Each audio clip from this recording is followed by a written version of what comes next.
You are still keeping it locked here on your Feel Good Breakfast Show, only on SABC3. Now it's time for another edition of our Wednesday feature where we focus on the unconventional side of the law. It's called So Now What? And we're once again joined by our expert lawyer and director at Legalese.co.za, Eitan Stern. Now today's question we're posing to you is, I'm renting property but I am not happy. So now what? We'll be focusing on what your legal rights and recourses are when it comes to renting a property or being a landlord or lady.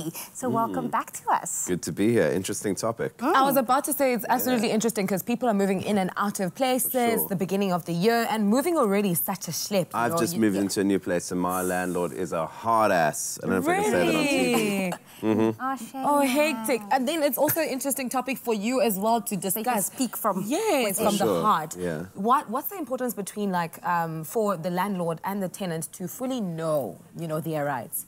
Okay, cool. So it's really important. So rental in South Africa is governed by two laws predominantly, the Rental Housing Act and the Consumer Protection Act. And it's really important that both sides understand what's going on, because whether you know or whether you don't know, it doesn't matter. The law will still affect you. So, for example, one of the laws says that if the deposit that's paid by the tenant has to be kept by the landlord in an interest-bearing account. So when the tenant moves out, they get paid their deposit back plus the interest. Now, if the landlord doesn't know that, it doesn't matter. Interest. There has to be sit in an interest-bearing account and they have to pay it back interest. So if they didn't put it in the interest-bearing account, they still have to pay the interest back. And they might just have to dip out of their own pocket for it.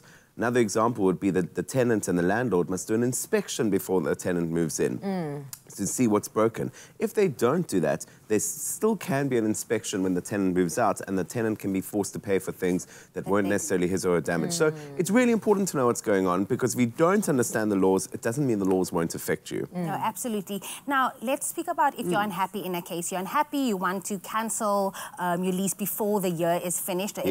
What then happens? Will there be a penalty fee? Will there be a cancellation fee? Take us through that. Okay, cool. So it differs a little bit whether you're the landlord or the tenant. And as an overall, look, you can always cancel. There might just be repercussions to it. You're not allowed to force someone to live somewhere they don't want to. So a landlord is allowed to cancel if there is what we call a material breach. So like a really serious breach of the contract. So the tenant doesn't pay. The landlord then has to give 20 business days, which is about a month notice. And if the tenant doesn't do what they're supposed to do or fix the breach, then the landlord can cancel. The tenant can cancel at any time, but the landlord is allowed to charge a reasonable penalty. So if the landlord can't fill the property or incurs damages because they have to now pay an estate agent to fill the property, then those damages can be passed on to the tenant. So tenant can cancel at any time, but there's going to be a penalty. Can I quickly ask something? Yes. For instance, you give a 20-day period, but on the 21st day, you're still there. Would that also, like, be a penalty or damages to that? Can they remove you forcefully? Okay, so no one can remove anyone forcefully without a court order.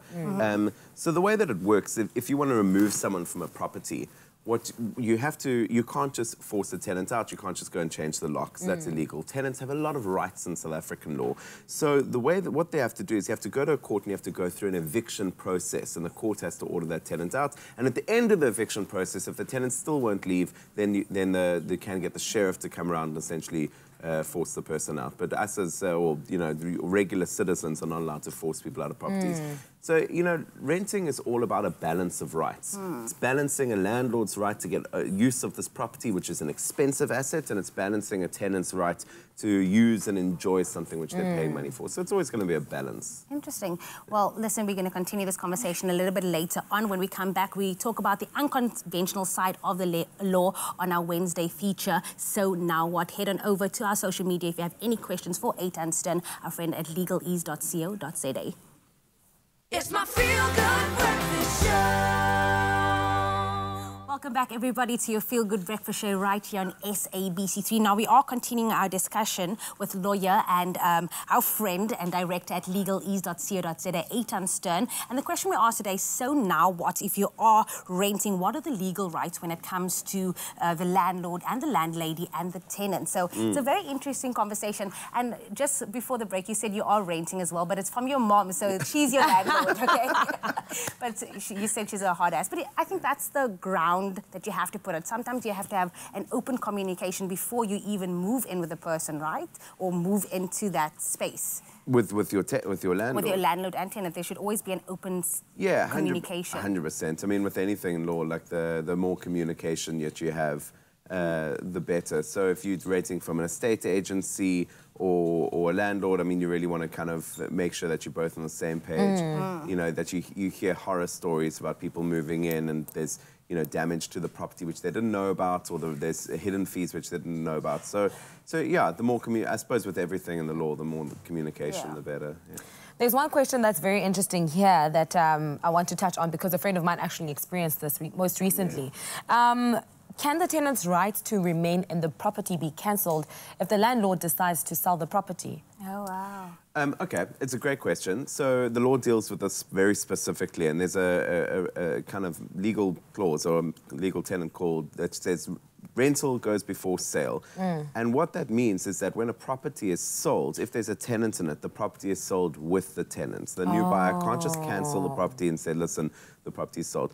So if you buy a property with a tenant, you're buying the tenant as well up until that lease ends. The only exception to that rule is where the bank, if the property is bonded, so the money is owed to the bank on that property. If that property is then auctioned and the bank doesn't get enough in order to cover that bond, then the bank can re-auction that property without the tenant, in which case the tenant can go. But that's in kind of an extreme circumstance. But in most cases, if you're buying a property and there's a tenant, you're buying with the tenant. There's also something called rent to buy, right? So you're renting and then with the option of buying. Should the landlord then give the tenant first, like, preference to it? I don't know too much about rent to buy. There's this whole thing of property, what we were discussing before, property is really, really expensive. So there are a whole lot of different and new mechanisms for people to be able to buy property.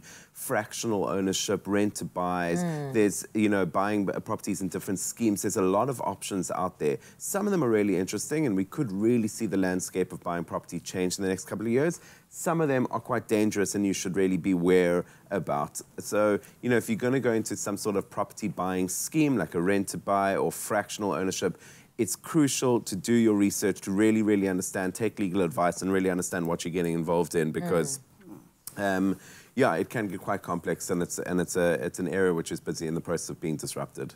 And you obviously don't want to have like a bad connection. Like we were just also speaking about this, like you had this experience where you were staying at a place and then the landlord changed the rent mid-lease. Is that a thing? Can that? So certainly not. And this does happen, but it's something that tenants should really know about. Once you've got a lease agreement, your lease agreement covers what you can do in that property. If the lease agreement says you can't smoke in it, you can't smoke. The lease agreement says you can't have pets, you can't have pets. If the lease agreement says what the rental is, that is the rental until that lease agreement ends. So a landlord cannot change the rental amount mid-lease. That's not allowed. If it gets to the end of the lease period, they could potentially change what the rent is, and they could even put it up a fair bit, unless there was some sort of a clause in the contract which said if you're going to renew it, then you're only going to pay, say, a 10% escalation. So if there's nothing like that, then the landlord, once the lease ends, the landlord can do what they want as long as it's legal. But during the lease period, if there's a rental amount that's set, it cannot be changed, and tenants can push back on that. Yeah. This is very insightful. Thank you so much for joining us. I wish we actually had more time to discuss this because it's something that affects a lot of people, especially young people, because we're not too aware of the rules and regulations that come with being a tenant. There's lots of resources online. I mean, a simple Google this is an area that's written about a fair deal. So, put your question into Google and you'll find different legal practices would have put notes and articles about this sort of stuff. There's a lot of information online about rental housing in South Africa. There's rules, but it's not very, very complex. So if you've got a question, check it out, do some research, and if you're still not sure, then call a lawyer, Well, thank you so much. Hopefully you at home are equipped and gained knowledge from this conversation with regards to the rights that a tenant and a landlord or lady has, and hopefully you'll use this to make better decisions for the future.